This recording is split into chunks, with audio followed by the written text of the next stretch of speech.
Assalamualaikum warahmatullahi wabarakatuh. Waalaikumsalam warahmatullahi wabarakatuh. Bagaimana kabarnya anak-anak? Baik, Sehat? baik Ibu.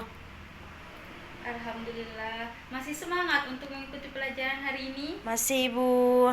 Harus semangat dong ya. Iya Ibu. Sebelum pelajaran, kita baca doa terlebih dahulu ya. Iya Ibu. Baca doa dimulai.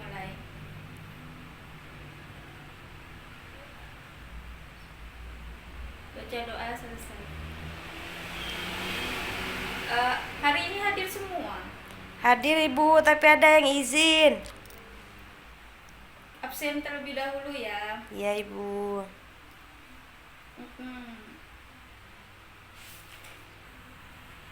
Halimatul Zahra Hadir.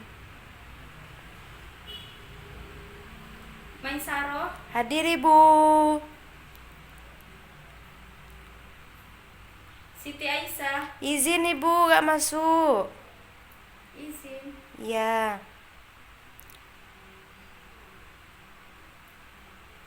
Ayu Wulandari Hadir Ibu.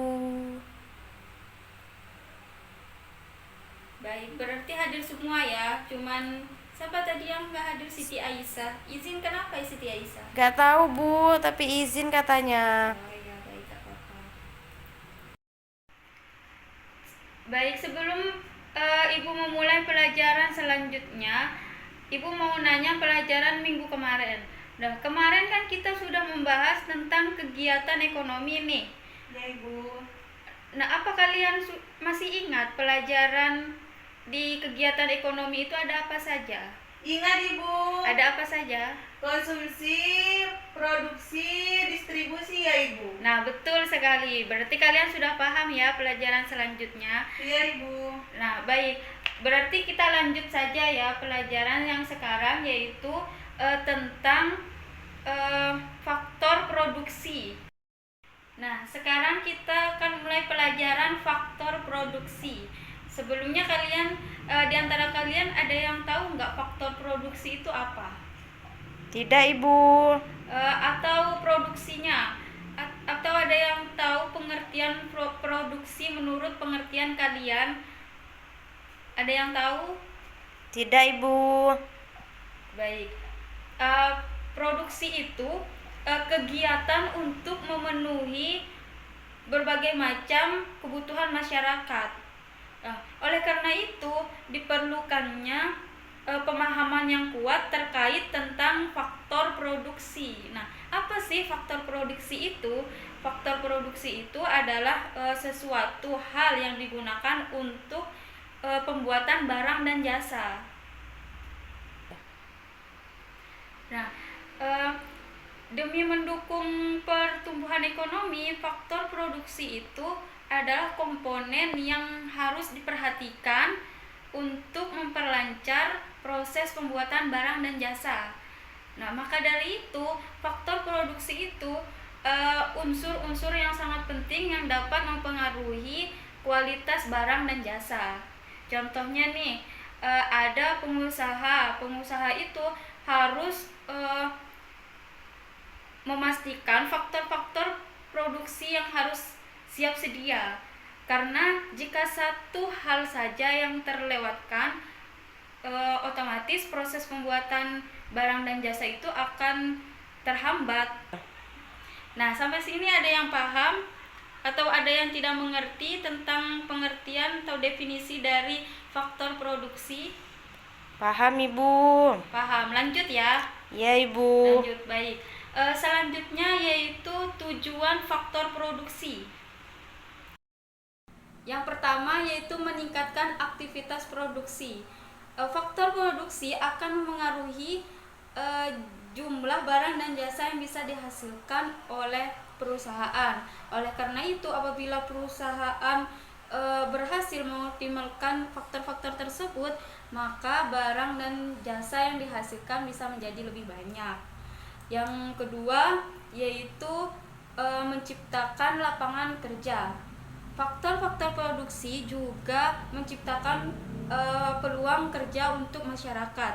Hal ini dikarenakan beberapa faktor membutuhkan peran manusia agar bisa dimanfaatkan.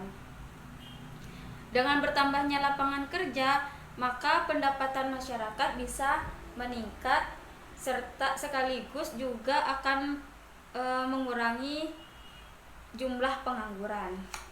Kemudian yang nomor 3 yaitu mendukung kegiatan ekonomi. Semakin tinggi produksi yang dilakukan, maka pertumbuhan ekonomi juga akan meningkat. Kemudian yang nomor 4 yaitu memenuhi kebutuhan konsumen. Pada dasarnya aktivitas produksi dilakukan untuk memenuhi kebutuhan konsumen atau masyarakat. Yang nomor 5 yaitu menjamin kualitas produksi. Salah satu tujuan faktor produksi adalah memastikan perusahaan dapat dapat memenuhi standar kualitas dan harapan konsumen. Kemudian yang nomor 6 yaitu menghasilkan keuntungan. Di sini yang dimaksud dengan menghasilkan keuntungan itu adalah perusahaan bisa mengelola faktor pembuatan barang dan jasa secara efisien. Otomatis hal ini akan berdampak ke pengurangan biaya produksi. Kemudian yang terakhir yaitu nomor 7 mengoptimalkan pemanfaatan sumber daya. Negara dan perusahaan itu harus memiliki pemahaman yang kuat terkait faktor-faktor produksi dan mendorong pendapatan negara.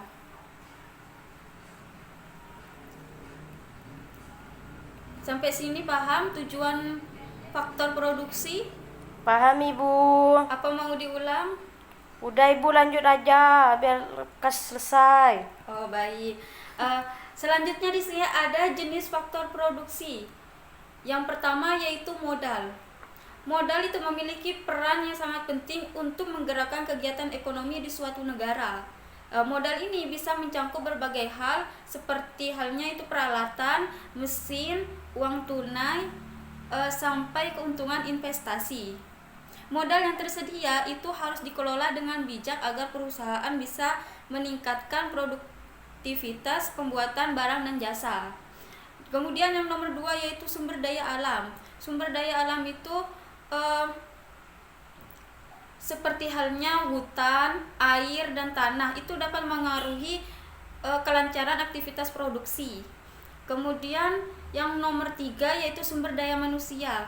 Sumber daya manusia itu pemahaman serta keterampilan tenaga kerja dalam menjalankan kegiatan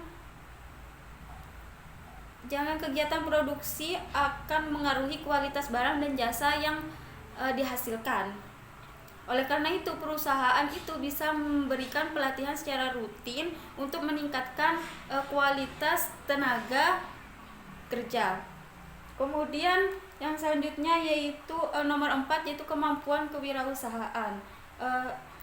Contohnya itu seorang pengusaha itu harus harus melihat dan memanfaatkan peluang bisnis yang menguntungkan ketika melakukan kegiatan produksi. Dengan begitu, perusahaan itu bertahan di lingkungan bisnis yang kompetitif, menghasilkan inovasi barang dan jasa serta meningkatkan kesejahteraan masyarakat. Kemudian yang terakhir yaitu dukungan teknologi. Dengan kualitas produk yang unggul, maka potensi untuk mendorong pertumbuhan ekonomi di suatu negara pun akan meningkat. Selain memahami faktor-faktor di atas. Sampai sini paham? Paham Ibu. Apa ada yang tidak dipahami? Paham semua Ibu. Paham dengan pengertian dari faktor produksi, Iya. tujuan produksi, dan jenis faktor produksi, paham semua? Paham Ibu. Baik, kalau sudah paham, Ibu akan ngasih tugas untuk kalian. Dikumpulkan minggu depan ya. Tugasnya silahkan kalian merangkum pengertian pengertian dari faktor produksi serta tujuan faktor produksi dan jenis faktor produksi menurut pengertian kalian sendiri. Minggu depan kita bahas tentang tugas kalian. Baik, karena waktunya sudah habis, pelajaran hari ini kita tutup. Silahkan baca doa sebelum pulang.